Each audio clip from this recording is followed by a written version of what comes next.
Elon Musk is one of those people who's like, I want to support by buying his product. Not that he needs my money, but that like everything that he does seems to be for the betterment of man.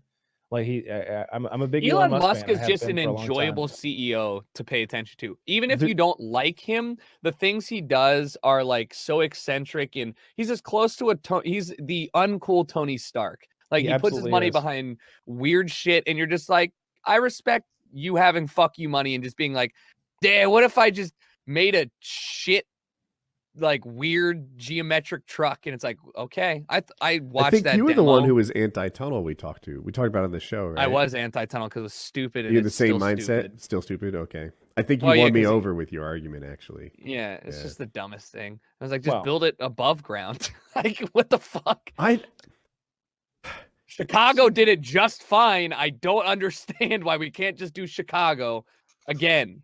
what you talking about the elevated Yeah. train? I'm just yeah. I was like, So that you know. Boston sold me on their vision for the big dig. I haven't really seen its reality, but it was like, you know what? We're going to put all the traffic underground. When you're in a car, you don't really care if you're looking at the sun and the window and the whatever. But we're going to put the Debatable, traffic underground, and then all those streets that are in between buildings now are going to be greenway. This is going to be a walking safe city. It's going to be like buildings that you work in, that you live in, surrounded by park. And I thought, I like that. I like that It's the vision. dumbest thing I've ever heard.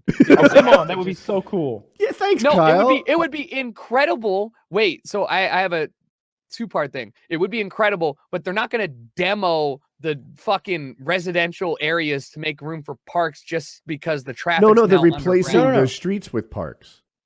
Oh, that's a cool idea. Did you see at CES Toyota announcing at the base of Mount Fuji they're building the world's first completely smart city starting in 2021? Here, I'll pull it up. So what? They're gonna test everything from autonomous police vehicles to like the entire road. Are we talking RoboCop? We're talking actual cyberpunk. Like the roads are all gonna be magnetic powered. It's fucking. I'm sorry to interrupt, but have you Go ever for it. seen the RoboCop video where he's blowing all the guys' dicks off? Yes.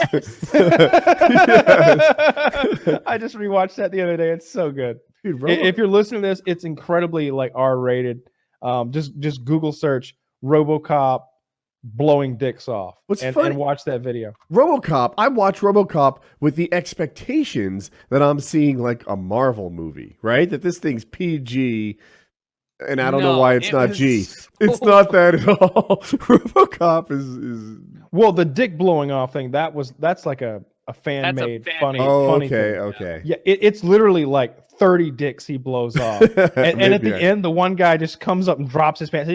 He's like, just do it, and he's got the biggest dick of them all. And RoboCop puts the 3-round. He's like, brah, brah, and the dick's the head of the dick just explodes in blood. It's great. So Toyota's building a smart city in Japan. Do I have that much right? Yes, 2,000 people at the base of Mount Fuji, not base, but like, right on the outskirts, specifically to test autonomous robots, like assisted living. So like, imagine you go to get your food, all of it's made by robots, or like the civilian fucking autonomous robot that's going to see if somebody's mugging you is robot. It's basically a trial tech city where the people that work there will work in the tech sector, like you're living in your beta testing environment. It seems like one of the more cool ideas, I think, because it's as close to like cyberpunk as we're gonna get right now. That bummed America's not doing it. America's never doing it anymore. Japan is fucking sick, man. Oh, have you ever been? Yeah. It is so cool. I went and obviously I went to Tokyo, and it's like everything that you'd expect, where Japan is a city built like the 1990s thought the future would be. So it's like big concrete buildings, and it's not necessarily aesthetically pleasing. But when you start walking around at night and you start going through all this stuff, like that entire society, that entire culture around this like technologically forward living, and same with South Korea to an extent too, is so cool and so shockingly different from America that when I landed back in LA, the culture shock wasn't me going to Japan. It was me coming back to America and being like, dude, even the fucking customs sucks. Like, obviously customs suck, but like our airport sucks. Our LAX traffic, especially. like everything is just awful. My ordering food is bad. Eating food in a restaurant is bad. I went to a restaurant. There were no humans there. They made me ramen. I sat in my own personal booth. It was soundproof. Nobody talked to me. I didn't have to look at anyone. I was just hungry. It cost me like $4 and it was incredible. And I got up and I left and that was it. I didn't interact with anyone. Like, there are negatives to the society idea. Like there's definitely a lot of people that aren't interactive with the community and stuff, but inherently the ideas they have, I'm so excited for, because if we could just even get a fraction of that over here, it would make things so much more interesting. Did you take the train, the subway, the train? What kind of maniac society puts suede on their seats? In their public transport. Seriously, I got in the train to leave from the airport and it's all red suede. And I looked around and I looked at our guide who lived there. I went with Razor for Tokyo Game Show Expo 2 years ago. And I was like, "Why are the seats suede?" And he goes, "What do you mean?" I'm like, "They're going to get stained." And he goes, "Nobody eats or drinks on the train." And I was like, "Okay, but like, there's no stains at all. This is a new train." Aren't your people covered with feces like they here are in San Francisco? Yeah, nobody's sleeping here on the train. Like, the trash was non-existent. It was just that. Now this is a lot of this is cultural stuff. Well-behaved, right? Like manners. Yeah.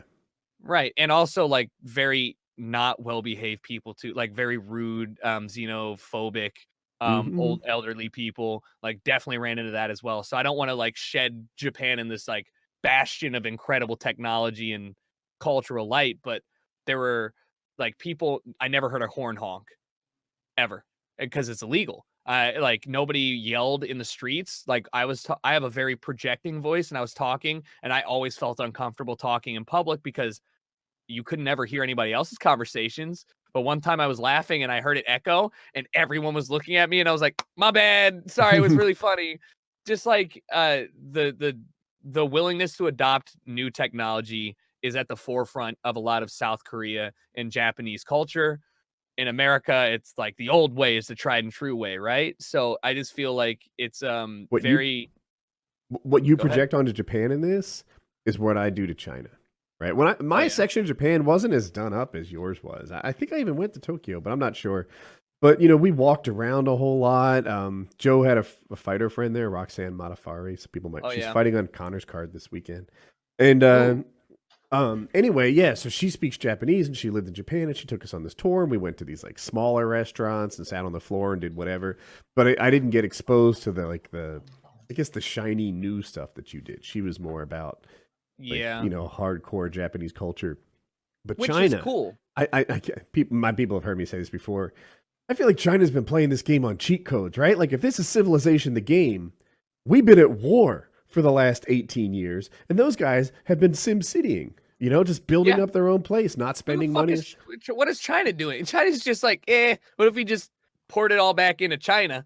Right. And we're like, Iraq looks really healthy for a bit of tech over there. It's like, what if we, this is back into politics, but like, what if we just completely not possible? Like, if we just invested all of the money that we spent out there into here, it's like back into politics, but it's nonpartisan because I don't see one party as more or less guilty of this than the other. Really, no. It's just like I really and truly this, especially a lot of the technological ideas that they're coming in through with the city. I'm like, well, shit, that would never. You know what the biggest citywide tech invention thing we've had in the US that's notable to me? When Topeka, Kansas got Google Fiber, right? Like that, and they named it to Google Kansas or something like that. I think it was Topeka. Anyways, everybody was like, "Oh my God, what do you mean Google can just come in and give everybody gigabit?"